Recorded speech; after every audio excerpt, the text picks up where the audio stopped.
परभणी लोकसभा मतदारसंघाच्या निवडणूक रिंगणात असलेले महादेव जानकर यांना यशवंत सेनेने आपला जाहीर पाठिंबा दिला आहे।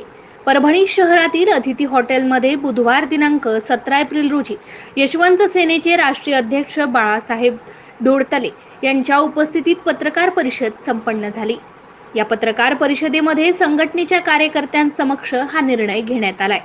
कोर कमिटीच्या बैठकीतील निर्णयानुसार परभणी लोकसभा मतदारसंघातील राज्यातून एकमेव धनगर समाजाचा उमेदवार जानकर आहे।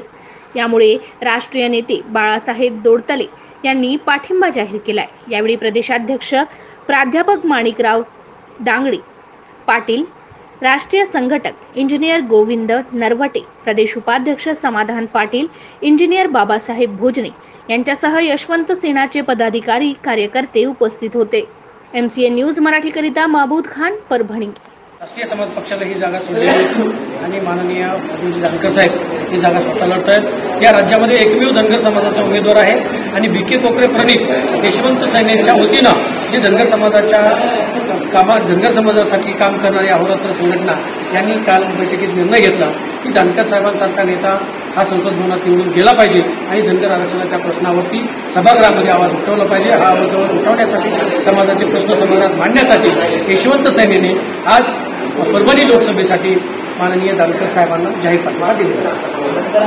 हे यशवंत सेनेचे प्रदेश सरचिटणीस आहेत।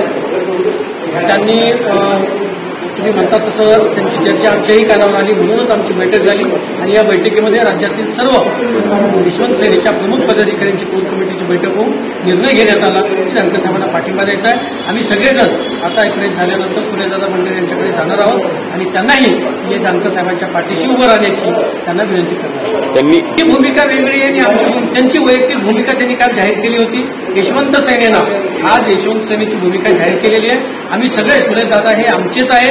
आम्ही सूर्यदादासोबत बसू आणि सूर्यदादांना सुद्धा जानकर साहेबांच्या प्रचारामध्ये सक्रिय करण्याचं काम आम्ही यशवंत सेना म्हणून सगळे करणार आहोत।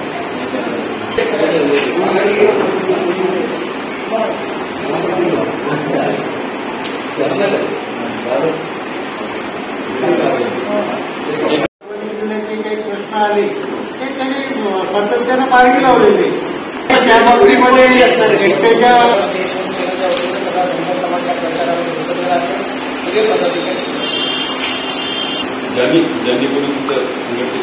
तुमच्या भूमिकेची विसंगत भूमिका आहे। घरामध्ये दोन भावाचे दोन मतं असू शकतात। आता इथले खासदार आहेत, त्यांचे भाऊ वेगळं मत मांडतात।